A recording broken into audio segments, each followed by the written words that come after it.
जय जगन्नाथ फ्रेंड्स। तो फ्रेंड्स देखो ओडिशा रे खूब शीघ्र 22,896 पदवी विज्ञप्ति प्रकाश पाइब बोली राज्य सरकार घोषणा कर सारी।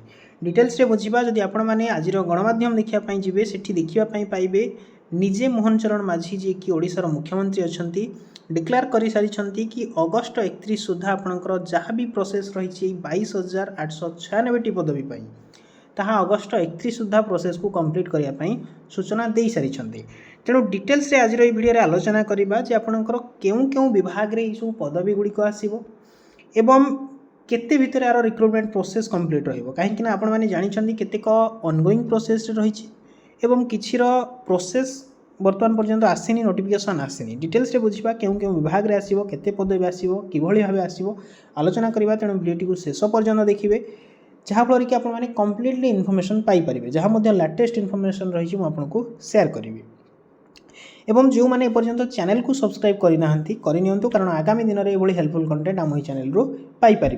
जदि आपने टेलीग्राम चैनल में जाई नहीं तार लिंक मुझे डिस्क्रिप्शन बॉक्स रे प्रोवाइड कर देछि आपन डायरेक्टली सिटी जाई जॉइन हो पारे।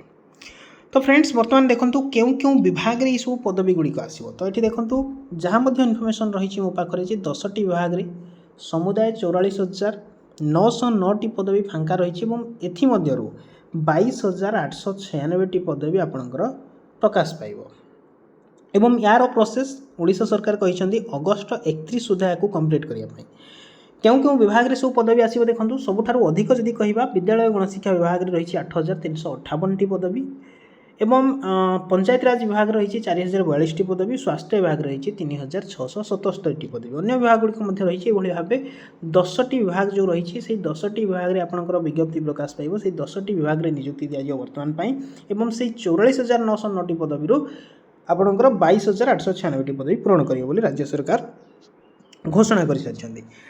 तो ये रही गोटे छोट इनफर्मेशन जहाँकि गोटे लाटेस्ट न्यूज आसला से आपको प्रोवाइड कली। डिटेल्स रे गोटे वीडियो नहीं आसबि जो कि डिटेल्स रही आपंकर केबे केबे तार प्रोसेस रही भाव आपंकर केउं केउं रिक्रुटमेंट केउं केउं नियुक्ति केउं केउं पदवीर सब नियुक्ति रही डिटेल्स से मुझे बुझेबी। तेणु निहाती भाव चैनल को सब्सक्राइब करनी जितेबाला मुझे वीडियो पोस्ट करी आपंक पाखे नोटिफिकेशन पहुँची पार।